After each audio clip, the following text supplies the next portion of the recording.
प्रिय प्रतिभागियों, नमस्कार। आज हम इस कक्षा के माध्यम से एक नया टॉपिक सर्वनाम का टॉपिक प्रारंभ कर रहे हैं। रीट परीक्षा के अंतर्गत उसके सिलेबस में भाषा फर्स्ट और सेकंड, लेवल फर्स्ट और सेकंड के अंतर्गत जितने भी टॉपिक भाषा के अंतर्गत हैं उन सभी टॉपिकों को हम ले रहे हैं। उसमें एक टॉपिक सर्वनाम के नाम से भी एक टॉपिक दिया हुआ है। तो जितने भी टॉपिक उसके अंतर्गत दिए हुए हैं, हालांकि क्वेश्चन 30 है और उसके आधार पर कुछ टॉपिकों से क्वेश्चन नहीं भी आ सकते, लेकिन यह भी नहीं कह सकते कि कौन सा टॉपिक आ सकता है और कौन सा नहीं आ सकता है। इसलिए हमको हर टॉपिक पर, और विशेषकर उन टॉपिकों को जो प्राय 1 या 2 क्लास में पूरे हो जाते हैं, उन पर आप अच्छी तरह से नज़र रखें। उनके सभी क्वेश्चनों को इस तरीके से आप हल करें। हो सकता है आपकी 1-2 क्लास के माध्यम से ही उस टॉपिक के सारे क्वेश्चन सरल हो जाएंगे, और हो सकता है वो टॉपिक का क्वेश्चन आ भी जाए तो उसको आप किस तरीके से राइट करें। तो आज इस टॉपिक को लिया हमने, सर्वनाम क्या है। वैसे तो संज्ञा के स्थान पर जो शब्द प्रयोग किया जा रहा है उसको सर्वनाम कहा जा रहा है। सभी का नाम, सभी के स्थान पर आने वाला जो नाम है उसको यहाँ सर्वनाम के रूप में प्रदर्शित किया गया। खास बात यह है इस टॉपिक की, इसमें 2 तरह के प्रश्न हो सकते हैं। एक ये कह सकता है कि कोई वाक्य दे करके ये पूछ सकता है कि इस वाक्य में सर्वनाम शब्द कौन सा है। दूसरा, नीचे दिए गए ABCD के अंतर्गत जितने भी कोई नए शब्द दिए जाएंगे और उसमें कहा जाएगा कि ये सर्वनाम शब्द इनमें से कौन सा है। तो इसको प्रारंभ करने से पहले ये देखें हम कि सर्वनाम शब्द, पहली बात तो संस्कृत में एक निश्चित उत्तर है उनके लिए। सर्वनाम शब्द संस्कृत में 35 होते हैं, अर्थात पंचत्रिंशत के रूप में आपको उत्तर भरना है। प्रश्न हो कि सर्वनाम शब्द कितने होते हैं तो वहाँ उत्तर लिखेंगे पंचत्रिंशत अर्थात 35। और सबसे पहला सर्वनाम शब्द सर्व शब्द होता है, जिसके नाम से इस प्रकरण का नाम रखा गया सर्वनाम। पहला सर्वनाम शब्द सर्व शब्द है। इसके पश्चात विश्व शब्द है। सर्व, विश्व, उभ, उभय, डतर, डतम, अन्य, अन्यतर, इतर, त्वत, नेम, सम, सिम, इस तरह के जो शब्द हैं वो प्रथम पंक्ति के अंतर्गत आए हैं। तो सबसे, इस पूरे जितने मैंने बोले थे उनमें ये 2 महत्वपूर्ण शब्द हैं, सर्व, विश्व और एक उभ। सर्व, विश्व और उभ, उभय दोनों इसी से समझे आप। डतर, डतर का मतलब, डतर एक प्रत्यय है, उसका जब प्रयोग किया जाता है तो वो शब्द सर्वनाम शब्द हो जाता है।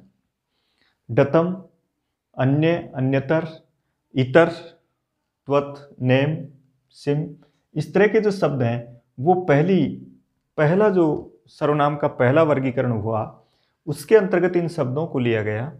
यहाँ विशेष बात यह है कि इस प्रकरण में जो 35 शब्द है उन 35 शब्दों को आपको याद करने की आवश्यकता नहीं है। यहाँ जो मुख्य शब्द जिनका वाक्य में प्रयोग किया जा सकता है, अधिकांशतः जो सामान्यतः प्रयोग किए जाते हैं, ऐसे कुछ सर्वनाम शब्दों पर विशेष ध्यान रखेंगे हम। सबसे पहले तो हमको उस शब्द के नाम से ही पता लग जाएगा कि इस नाम का शब्द सर्वनाम शब्द होता है। जैसे कहीं पर भी किसी वाक्य में सर्व शब्द का कोई रूप आ जाता है तो उसको हम बता देंगे कि ये सर्वनाम शब्द है। विश्व शब्द का कोई रूप आता है तब हम बता देंगे कि ये सर्वनाम शब्द है। यहाँ विश्व का मतलब संपूर्ण है, एक विश्व का मतलब लोक होता है, तो ऐसे भी लिखा जाता है ना, विश्वस्मिन विश्वे। तो अब समझ जाइए, विश्वस्मिन विश्वे में विश्वस्मिन तो सर्वनाम शब्द है, लेकिन विश्वे जो शब्द लिखा है वो सर्वनाम नहीं है। इस तरीके से तो सर्व, विश्व, उभ। इसके बाद देखिए अगला जो वर्गीकरण हुआ इसका, उसमें पूर्व, पर, अधर, इस तरह के जो अपर, इस तरह के जो शब्द हैं उनको सर्वनाम शब्दों की श्रेणी में लिया गया। इसके पश्चात जो महत्वपूर्ण है इसमें टॉपिक जिसके नाम से है वो यहां से स्टार्ट होता है। त्यद, तद, यद, एतद् इदम् अदस् एक द्वि युष्मद् अस्मद् भवत् और किम। ये महत्वपूर्ण सर्वनाम शब्द है जिनके बारे में कोई प्रश्न आ सकता है। या तो स्टार्ट के ये 2-3 शब्द याद रखें, या फिर लास्ट के ये जो सर्वनाम शब्द है, सर्वनाम शब्द का एक संवर्ग ऐसा है लास्ट में जिसको हम त्यदादि भी कहते हैं, तो वो त्यदादि यहां से स्टार्ट होता है। व्याकरण में एक सूत्र भी है त्यदादि नाम, तो उसमें पूरे 35 सर्वनाम शब्दों को नहीं लिया गया, उसमें केवल त्यदादियों को ही लिया गया। तो त्यदादि सर्वनाम शब्दों में त्यदादि शब्द ज्यादा महत्वपूर्ण है, इनसे संबंधित ही प्रश्न आ सकता है, या फिर ऊपर सर्व विश्व के रूप में आ सकता है। बीच में जो जितने भी प्रत्यांत शब्द हैं उनका उसमें प्रयोग नहीं होगा, अधिकांशतः इसके आने की संभावनाएं रहती है। अब इसमें निश्चित कर लें आप, कई बार प्रश्न आए कि जैसे बताओ अधोलिखित में से सर्वनाम शब्द कौन सा है। अब उसमें दे दिया एक द्वि त्रि चतुर, तो अब याद रखें आपको संख्यावाचक केवल 2 शब्द लिए गए जो सर्वनाम शब्द की श्रेणी में आते हैं। इसलिए अच्छी तरह याद नोट कर लें कि संख्यावाचक कौन कौन से शब्द हैं जो सर्वनाम संज्ञक होते हैं। तो याद रखें एक और द्वि को सर्वनाम शब्द माना गया, वहां पर त्रि आदि जितने भी शब्द है वो सर्वनाम शब्द नहीं। क्या पहचान होती है सर्वनाम शब्दों की? कई बार जैसे मान लो आपको ये शब्द याद भी नहीं रहे, तब एक समस्या हो जाती है कि किस शब्द को हम सर्वनाम शब्द कहें। तो देखिए ध्यान से, 5 ऐसे बिंदु हैं, ऐसे प्रत्यय हैं जिनमें हम एक विशेष चिन्ह से सर्वनाम शब्दों की पहचान कर सकते हैं।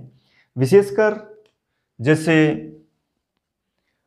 प्रथमा विभक्ति बहुवचन में ये रूप बनता है सर्वे। इसके बाद चतुर्थी एकवचन में सर्वस्मयी रूप बनता है, और पंचमी एकवचन में सर्वस्मात रूप बनता है। षष्ठी बहुवचन में सर्वेशाम रूप बनता है, और सप्तमी एकवचन में सर्वस्मिन रूप बनता है। याद रखें पुल्लिंग।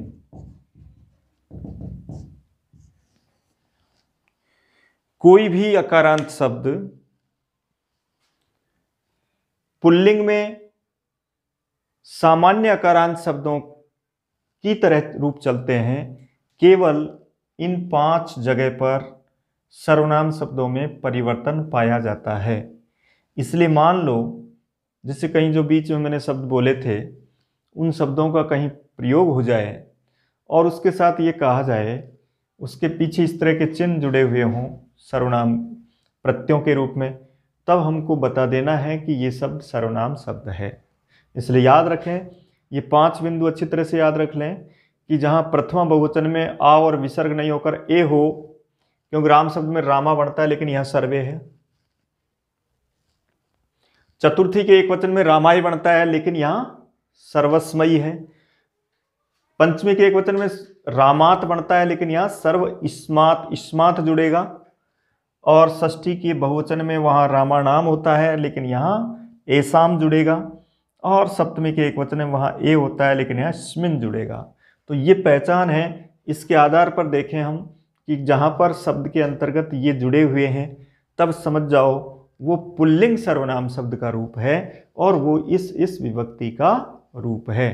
प्रथमा का बहुवचन है, चतुर्थी का एकवचन है, पंचमी का एकवचन है, षष्ठी का बहुवचन है और सप्तमी का एकवचन है। इस तरीके से हम पुल्लिंग अकारांत शब्द को पहचान सकते हैं। अब ऐसे कौन से शब्द हुए? ये शब्द भी इसी तरह का हुआ, यह भी इसी तरह का हुआ। उपशब्द द्विवचनात्मक होता है इसलिए ये इस तरह का नहीं होगा।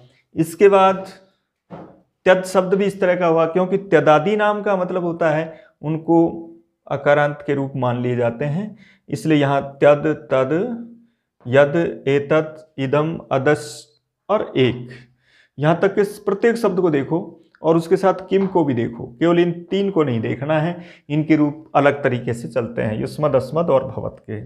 बाकी इन सभी शब्दों में देखेंगे द्विशब्द केवल द्विवचन में होता है, इसलिए यह भी इसके अंतर्गत नहीं आएगा।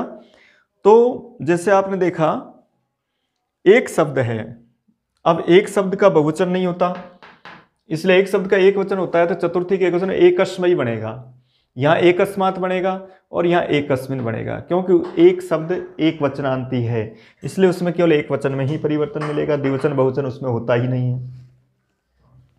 इसके बाद देखो अगला, यहाँ ये जैसे रूप लिखा आपने, किम शब्द है, किम शब्द को क आदेश होता है, तो अब किम शब्द का पुल्लिंग में देखो के, कस्मई, कस्मात, केसाम, कस्मिन, इस तरीके से रूप बनेगा किम शब्द पुल्लिंग में, आपको ये देखना है। तब समझ जाइए कि यह भी एक सर्वनाम शब्द है जिसमें इस तरह का कोई रूप आता है। एक शब्द को हम एकस्मिन ही बोलते हैं, एकस्मिन दिने। अब इसके बाद देखो जैसे तद शब्द है, तद और तद एक जैसे हैं, केवल यहाँ ये आगे जुड़ा हुआ है तय और दे के रूप में है, तो तद में जैसे स, तऊ, ते आएगा, देखिए इस तरह से। इसी तरह से तस्मिन, तस्मई आएगा, तस्मात आएगा, तेसाम आएगा और तस्मिन आएगा। इसी तरह यस्मात, यस्मिन, यस, ए तस्मिन, इस तरीके रूप, अस्मिन, इस तरीके से ये सभी शब्दों के रूप बनेंगे। अमुष्मयी, इस तरह का प्रयोग बनेगा यहाँ अदस शब्द के रूप में। केवल अदस शब्द का प्रथम बहुवचन पुल्लिंग में अमी रूप बनता है, असौ, अमु और अमी के रूप में होता है। बाकी उसमें भी अमुस्मयी इस तरह का रूप बनेगा, अमु आदेश होकर के स्मयी आदेश किया जाता है, अमुष्मात बनेगा। अब इन सभी शब्दों को आपने यहाँ तक पूरे शब्द देखे, उनमें 5 जगह पर परिवर्तन होता है पुल्लिंग में। इसके बाद युष्मद और अस्मद शब्द देखिए। युष्मद और अस्मद शब्द कल हमने चर्चा की थी लिंग और वचन के टॉपिक में, कि युष्मद और अस्मद ऐसे शब्द हैं जो अलिंग भी कह सकते हैं उनको और त्रिलिंगी भी कह सकते हैं, जिनका प्रयोग तीनों लिंगों में समान रूप से चलता हो, जिसको हम ये नहीं कह सकते हो कि ये सब पुल्लिंग है या स्त्रीलिंग है, तब वो अलिंग की श्रेणी में आता है। इसलिए अब देखिए यहाँ युष्मद और अस्मद के शब्द के रूप आपको अच्छी तरह से याद रखने हैं, वो शब्द रूप के रूप में भी, सर्वनाम शब्दों के रूप में भी, क्योंकि ये दोनों कुछ कठिन शब्द हैं, जहाँ किसी नियम के आधार पर अगर इसको याद करेंगे, पढ़ेंगे तो और भी ज़्यादा कठिन हो जाएगा, बजाय वैसे ही रटने के आधार पर। तो इनको युष्मद और अस्मद को तो केवल हम रट करके ज़्यादा अच्छी तरह से और ज़्यादा सरलता से याद कर सकते हैं, बजाय समझ करके जब याद किया जाएगा तो इन दोनों में बहुत ज़्यादा काफ़ी लंबी चौड़ी प्रक्रिया होती है। जैसे त्वम, युवाम, युयम है, कई जगह युयम आदेश होता है, युय आदेश होता है, कई जगह वय आदेश हो जाता है, कई जगह यु आदेश होता है, इसलिए वहाँ पर कुछ परिवर्तन अधिक है। इसलिए इनको, इन दोनों शब्दों के रूप याद किए जाएँ, रट करके याद किए जाएं तो ये ज़्यादा सही रहेगा। इसके बाद जैसे भवत शब्द है, ये पुल्लिंग और स्त्रीलिंग में अलग अलग रहेगा, तो वहाँ भवान, भवंतौ, भवंत है। जैसे आपने एक शब्द पढ़ा था पहले मैंने आपको, जैसे तवतु प्रत्यय का एक शब्द पढ़ाया था या मतु प्रत्यय का पढ़ाया था, सेम उसी तरह के रूप होते हैं यहाँ भवान, भवंतौ, भवंत। और उसके बाद जो मैंने शब्द रूप बनाना सिखाया था उस दिन, उस वीडियो को देखें, उसके आधार पर इस शब्द के आप रूप बना सकते हैं। भवंतम, भवंतौ और फिर उसके बाद भवते बनेगा। फिर आपको जो सुअवजस के जो शेष बचते हैं ना स्वर, उन स्वरों को आपको इसमें जोड़ना है। जैसे तृतीया में टा जोड़ देंगे तो भवता हो जाएगा, फिर भवद्भयाम हो जाएगा। इस तरीके से आप भवत शब्द को पढ़ सकते हैं। तो भवत शब्द भी कौन सा शब्द है हमारा? सर्वनाम शब्द है, वो भी किसी संज्ञा के स्थान पर काम आ सकता है। स्त्रीलिंग में उसको भवती कहेंगे, तो भवती शब्द भी सर्वनाम शब्द होगा। इदम शब्द, तद, यद, ये जितने भी पुल्लिंग और शब्द हैं वो पुल्लिंग, स्त्रीलिंग, नपुंसकलिंग सभी में वो सर्वनाम शब्द कहे जाएंगे। पुल्लिंग में ये 5 जगह तो इस परिवर्तन से ही देख लें। मान लो कभी ऐसा ही कोई ऑप्शन आ जाए, कोई क्वेश्चन पूछ लिया जाए कि बताओ निम्नलिखित में से सर्वनाम शब्द का उदाहरण कौन सा है, और उन चारों में से आप देख रहे हो, चारों में से कहीं भी किसी एक में इस तरह के कोई चिन्ह मिल जाएं, तब आपका उत्तर और भी ज़्यादा सरल हो जाएगा, उसको आपको राइट बताना है। और यदि मान लो इस तरह का नहीं आता है, जैसे 5 चिन्ह नहीं आते क्योंकि 5 में ही तो परिवर्तन हो रहा है, बाकी में परिवर्तन नहीं हो रहा, तब आप ऐसा याद रख लें कि जहाँ सर्व शब्द का जो प्रयोग होगा, सर्व शब्द का नाम आएगा, वो सर्वनाम शब्द है। जहाँ विश्व शब्द का नाम आएगा वो भी आपका सर्वनाम शब्द है, उपशब्द। और तद, तद, यतद, ये शब्द हमने शब्द रूप के रूप में याद भी कर रखे हैं, तो उनके रूप में इन शब्दों के रूप भी हमको सर्वनाम शब्द के रूप में कहे जाएंगे। ये पुल्लिंग के रूप में हमने बताया आपको कि पुल्लिंग में 5 जगह पर परिवर्तन पाया जाता है अकारांत शब्दों में। इसके बाद स्त्रीलिंग में देखिए, स्त्रीलिंग में यहाँ पर जो अकारांत शब्द है वो आकारांत हो जाएगा टाप प्रत्यय जुड़ करके, इसलिए जो तद है त्यद है वहाँ ये इसके स्थान पर सा हो जाएगा, ठीक है, यहाँ स्या हो जाएगा। इस तरीके से ये जो रूप बनते हैं, यहाँ या हो जाएगा, यहाँ ऐसा हो जाएगा।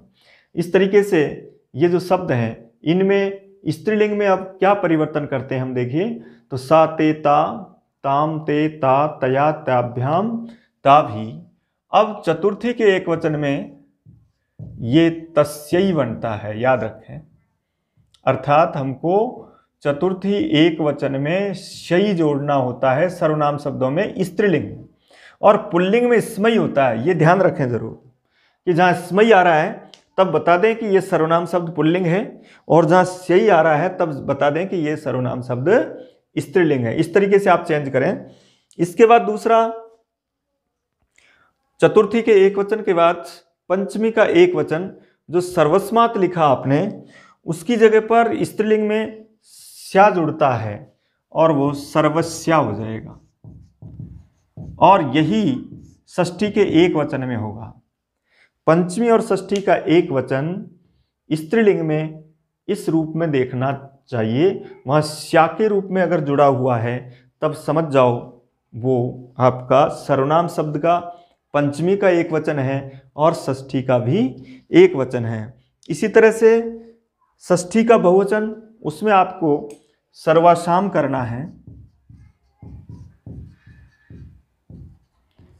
और सप्तमी के एक वचन में आपको सर्वश्याम करना है। ये आपको इसमें भी 5 जगह चेंज करना है कि जहाँ पर सर्व शब्द है तो सर्वस्या हो जाएगा, तद शब्द है तो तस्यई हो जाएगा, तो सर्वा सर्वे सर्वा, ठीक है, वहाँ भी उसी तरीके से रमा रमे रमा, फिर सर्वाम सर्वे सर्वा रमाम रमे रमा, फिर रमया रमाभ्याम रमाभि, सर्वया सर्वाभ्याम सर्वाभि।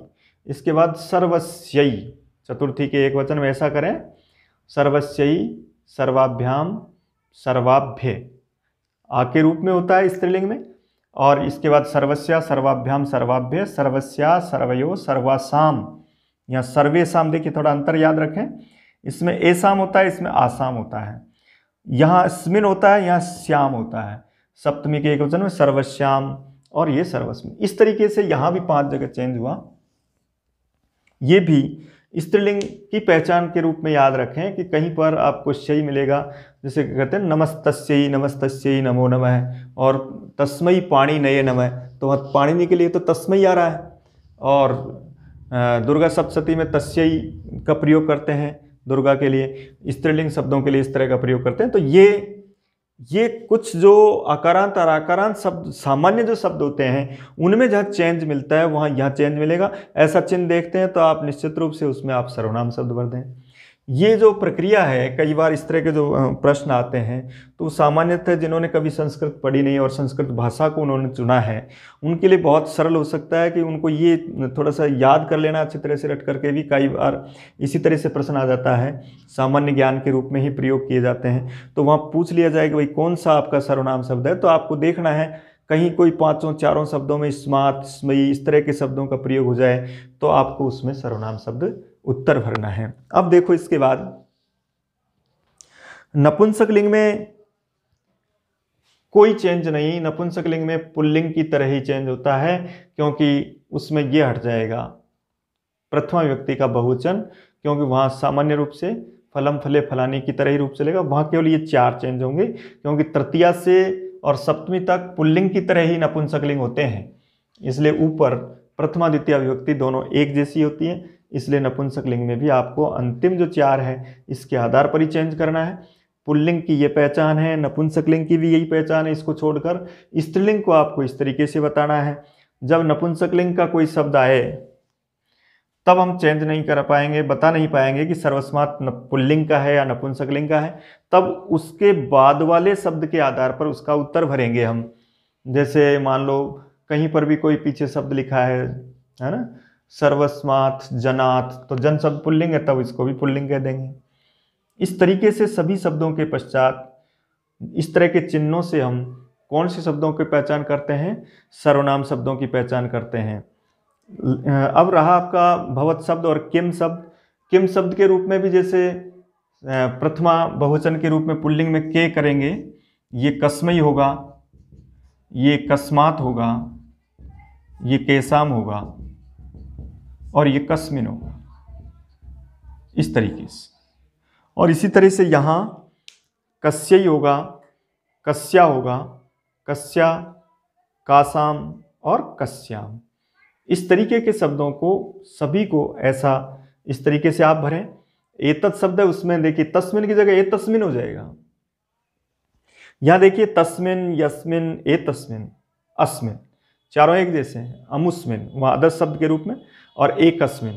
केवल द्विशब्द जो लिखा है आपका, उसमें तो आपको द्विशब्द के तो रूप ही पूरे ही 3 रूप होते हैं।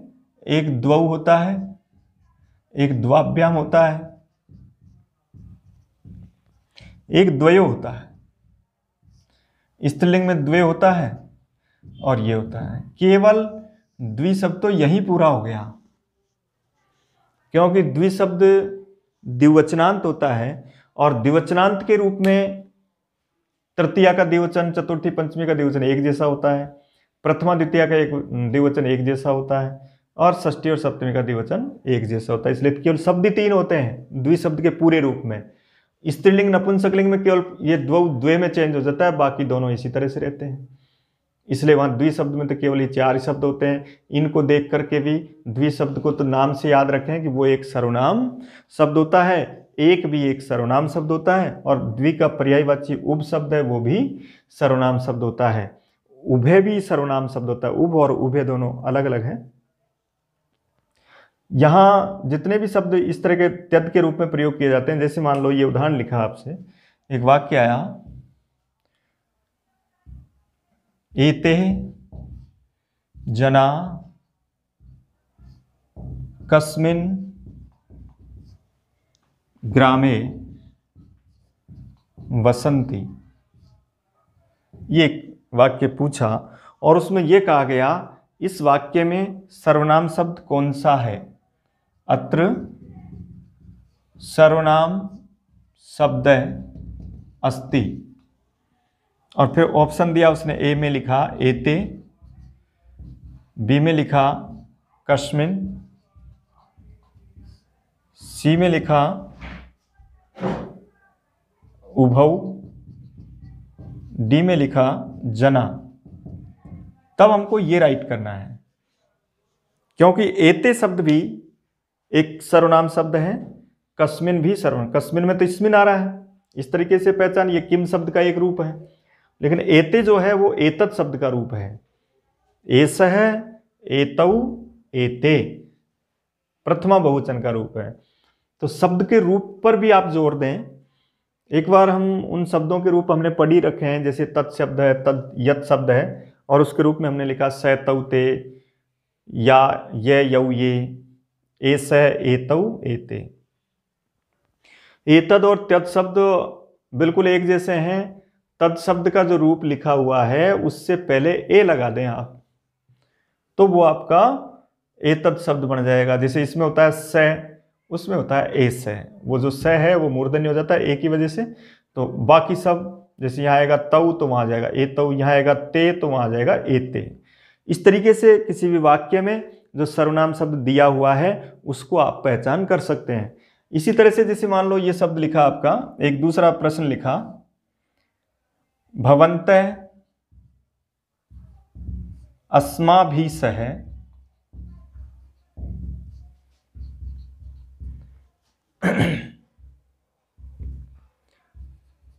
कुत्र गच्छन्ति। तो यहां देखो, भवन्तः अस्माभिः कुत्र गच्छन्ति।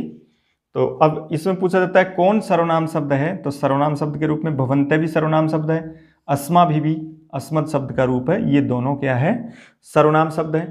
इन शब्दों के रूप सर्वनाम शब्द होंगे, उनको हम सर्वनाम शब्द का प्रयोग देंगे, उत्तर देंगे। इसी तरीके से जैसे कहा गया कि तद, यद, एतद, इदम जितने भी शब्द हैं उनके रूप में अगर प्रयोग करते हैं हम, तो वहाँ भी कोई किसी विभक्ति का रूप हो तब भी आपको सर्वनाम शब्द के रूप में ही उत्तर भरना है।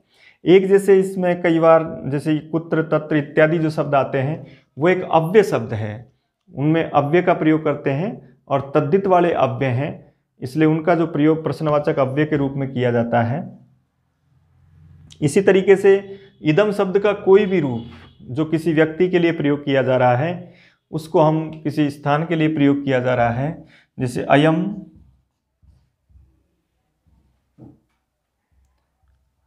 अयम बालकः,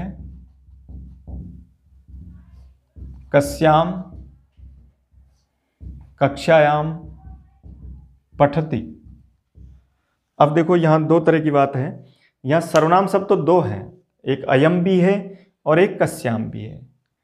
लेकिन ये जो सर्वनाम शब्द है, दो तरह के सर्वनाम शब्द होते हैं, एक सार्वनामिक विशेषण भी होते हैं और एक केवल सर्वनाम होते हैं। तो इसमें भी आप अंतर करें। हिंदी में इस तरह के प्रश्न बहुत आते हैं जिसमें यह पूछा जाता है कि बताओ इस वाक्य में चारों में से सर्वनाम शब्द का प्रयोग किस में हुआ है। तो इन दोनों को आप अच्छी तरह समझें। एक होता है सर्वनाम शब्द और एक है सार्वनामिक विशेषण।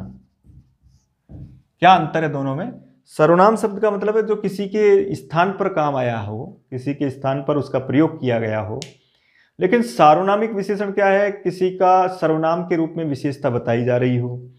तो अब जैसे इसी उदाहरण को लेते हैं हम, जैसे भवन्ते लिखा, तो भवन्ते जो शब्द है वो सर्वनाम शब्द है, लेकिन अयम जो शब्द है वो सार्वनामिक विशेषण है, क्योंकि अयम जिसके लिए आ रहा है वो भी यहाँ मौजूद है।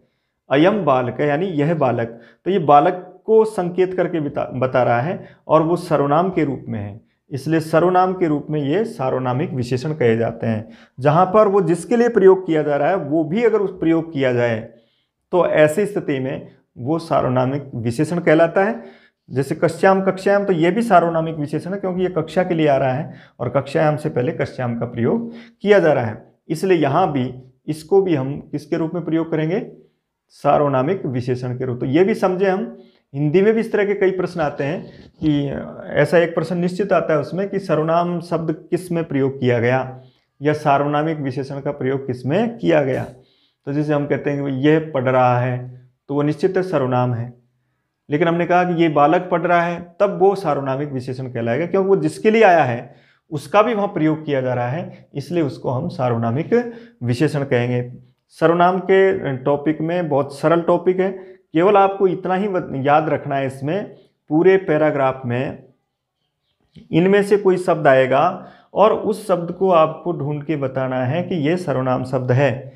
कुछ शब्दों में तो इस पहचान से आप पता कर लें, जहाँ कुछ विभक्तियाँ, कुछ वचन निर्धारित हैं, उनमें आप इन चिन्हों से भी पहचान कर सकते हैं। मान लो कहीं ऑप्शन में चारों में ऐसा ही कोई चिन्ह आता है, तब तो आपके लिए बहुत सरल हो जाएगा। लेकिन मान लो ऐसा नहीं भी आता है तो आप कुछ देर के लिए आप इनको अच्छी तरह से याद रख लें। जैसे अकारांत शब्द है सर्व, विश्व, तो सर्व शब्द का कोई भी रूप आता है उसमें स्टार्ट में सर्व लिखा होना चाहिए, सर्वे, सर्वौ, सर्वे, सर्वाभ्याम इत्यादि। इसी तरह विश्वस्मिन, इस तरह का शब्द है, एक उप शब्द है, और ये सब तो एक साथ चलेंगे सब। वहाँ जैसे त्यत, तद, यद, एतद, इदम, अदश, यहाँ तक के पूरे शब्द एक जैसे ही रूप होते हैं, इनके सहत होते। एक बार उसको अर्थ के रूप में उसके शब्द रूपों पर आप अच्छी तरह से ध्यान रखें, क्योंकि यही शब्द शब्द रूप में भी है और यही शब्द सर्वनाम में भी है, दोनों जगह काम आ रहे हैं। सर्वनाम में जब आपको शब्द रूप याद है तो आप बता सकते हैं, फिर उसको याद रखें कि ये सर्वनाम शब्द होते हैं, और वहाँ उसका जो भी उदाहरण है उसको आप उसके साथ क्लियर कर सकते हैं। जैसे भवत शब्द है, भवत का स्त्रीलिंग भी हो सकता है, भवती, भवत्यौ, भवत्य, उसमें भी आपको सर्वनाम शब्द का, किम शब्द में भी पुल्लिंग, स्त्रीलिंग, नपुंसकलिंग सभी के साथ आपको सर्वनाम शब्द का प्रयोग करना है। इस प्रकार आप पूरे सर्वनाम शब्द को, संख्या में पूछा जाए 35 उत्तर भरें, पंचत्रिंशत भरें। सर्वनाम शब्द का पहला शब्द कौन सा है पूछे तो सर्व शब्द भरें। 35 में से अंतिम शब्द पर किसका पाठ किया गया तो किम शब्द भरें, उसके रूप में आप। और जितने भी कोई शब्द, मान लो कोई इसमें इसके अलावा भी कोई शब्द का प्रयोग किया गया, किसी का विशेष परिस्थिति में सर्वनाम संज्ञा की गई हो, जैसे पूर्व, परावर, अदर, इस तरह का एक सूत्र है, तो उसमें ये कहा जाता है कि भाई विकल्प से सर्वनाम संज्ञा होती है, प्रथम, चरम, तयाल आदि के रूप में। तो उसमें भी जब उसका प्रयोग इस तरह से किया जाए, इस तरीके से उसमें प्रयोग मिले, जैसे मान लो ये लिखा, आप देखिए पूर्वस्मिन, तो हम बता देंगे कि ये एक अव्यय है, हालांकि मैंने पूर्व शब्द यहाँ नहीं लिखा, लेकिन अब इस चिन्ह से आप बता देंगे कि ये आपका सर्वनाम शब्द है, उसके रूप में इसका आधार करेंगे। जैसे पूर्वे लिखा है, अपरे लिखा है, अन्य लिखा है, इस तरह के जो शब्द हैं उनको हमको इस तरह की स्थिति के आधार पर ये देखना है कि ये सर्वनाम शब्द है अथवा नहीं है। लेकिन विशेषकर इन शब्दों पर ये दो शब्द अच्छी तरह से याद रखेंगे हम, क्योंकि इनका नियम अलग तरीके से है। बाकी इनमें तो आप अगर एक शब्द भी याद करते हैं यहाँ तक, तो इन चारों के लिए एक शब्द याद कर लें, उस एक से चारों बन जाएंगे।